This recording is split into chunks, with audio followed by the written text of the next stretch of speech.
Assalamualaikum warahmatullahi wabarakatuh. Perkenalkan, nama saya Balkis Mebelin, NIM 857239772.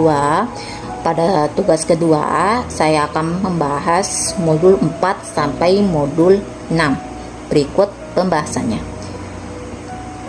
Modul 4, saya akan membahas tentang keterampilan membaca. Pada pembahasan pertama, saya akan menjelaskan tentang keterampilan membaca permulaan. Pengertian membaca permulaan. Membaca permulaan dapat didefinisikan sebagai suatu proses pengenalan lambang-lambang bunyi bahasa dan pengubahan lambang-lambang bunyi tersebut menjadi bunyi-bunyi bahasa bermakna. Tujuan membaca permulaan. Secara umum, tujuan pembelajaran membaca permulaan adalah melek huruf. Istilah ini sering diversuskan dengan melek wacana. Apa bedanya? Melek huruf secara sederhana dapat diartikan sebagai kemampuan mengenali lambang-lambang bahasa tulis dan kemampuan membunyikannya atau melafalkannya dengan benar. Fungsi membaca permulaan. Membaca permulaan berfungsi sebagai peletak dasar atau fondasi bagi keberhasilan seseorang dalam semua aspek kehidupannya kelak. Terdapat banyak ungkapan bijak yang mengimplisitkan betapa pentingnya peran dan fungsi membaca bagi kehidupan. Ungkapan-ungkapan bijak itu antara lain, membaca merupakan jantungnya pendidikan, buku adalah gudang ilmu, dan membaca adalah kunci pembukanya. Buku merupakan jendela informasi dunia, dan lain-lain. Jenis-jenis membaca permulaan. Yang pertama, membaca nyaring atau membaca bersuara. Membaca nyaring pada kelas permulaan dimaksudkan untuk mengukur tingkat ketercapaian melek huruf si pembelajarnya. Kedua, membaca teknis. Selain membaca bersuara, jenis membaca permulaan yang diajarkan di kelas rendah adalah membaca teknis.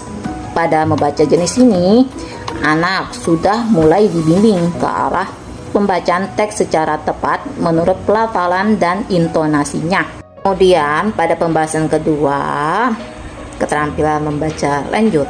Pengertian membaca lanjut. Pengertian membaca lanjut sebagai keterampilan membaca yang ditunjukkan untuk membaca lanjut dengan sasaran melek wacana, yakni kemampuan memahami dan memetik makna bacaan, baik makna yang tersurat maupun makna yang tersirat. Tujuan membaca lanjut: 1. Membaca untuk memperoleh informasi faktual. 2. Membaca untuk memperoleh informasi khusus. Yang ketiga, membaca untuk memberi pertimbangan atau penilaian. Yang keempat, membaca untuk memenuhi kepuasan dan kenikmatan emosi. Yang kelima, membaca untuk mengisi waktu luang. Pembahasan kedua, keterampilan membaca lanjut. Fungsi dan manfaat membaca lanjut. Bermanfaat untuk memenuhi keperluan akan informasi para pembaca sesuai dengan fungsi yang diusung oleh kegiatan membaca itu sendiri. Jenis membaca lanjut. Ditinjau dari sudut cara membacanya, dikenal dua jenis membaca, yakni membaca nyaring dan membaca dalam hati. Mengimplementasikan jenis membaca lanjut. Yang pertama, membacakan naskah pidato. Yang kedua, membaca wacana informasi di internet. Yang ketiga, menikmati karya sastra. 5. Keterampilan menulis. Pembahasan pertama, keterampilan menulis permulaan. Pengertian menulis permulaan. Menulis permulaan merupakan aktivitas fisik dalam bentuk kegiatan melukis atau menggambar lambang bunyi bahasa. Tujuan dan fungsi menulis permulaan: berfungsi sebagai peletak dasar bagi kemampuan menulis lanjut sebagai kemampuan menulis yang sesungguhnya, yakni menuangkan pikiran, perasaan, gagasan dalam bentuk bahasa tulis. Jenis-jenis pembelajaran menulis permulaan. Yang pertama, menjiplak berbagai bentuk gambar. Yang kedua, menjiplak bentuk-bentuk huruf. Yang ketiga, menebalkan berbagai bentuk gambar dan huruf. Yang keempat, mencontoh dari buku atau papan tulis. Yang kelima, mencontoh kata atau kalimat dari buku atau papan tulis. Yang keenam, mencontoh teks sederhana dari buku atau papan tulis. Yang ketujuh, menyalin puisi atau lagu anak sederhana dengan huruf lepas atau huruf tegak bersambung. Yang kedelapan, memilih kalimat sederhana yang didiktekan guru.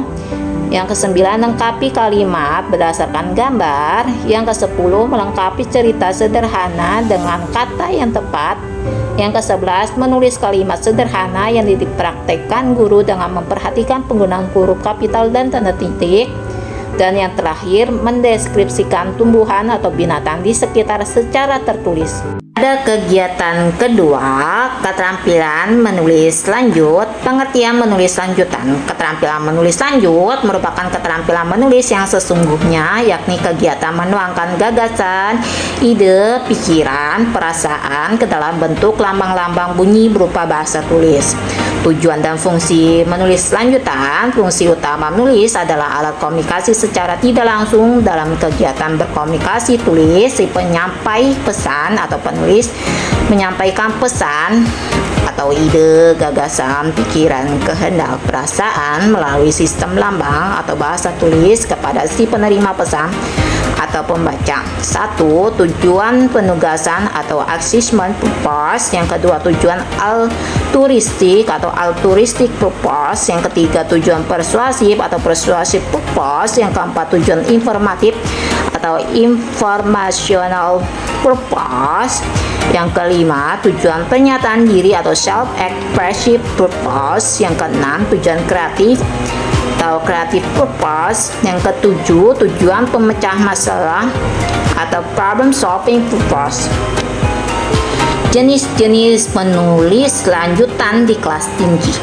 Yang pertama, menyusun kalimat acak menjadi paragraf. Yang kedua, melengkapi puisi anak berdasarkan gambar. Yang ketiga, menulis karangan sederhana berdasarkan gambar berseri. Yang keempat, menulis puisi berdasarkan rangsang gambar. Yang kelima, melengkapi dialog percakapan. Yang keenam, membuat petunjuk berdasarkan gambar berseri.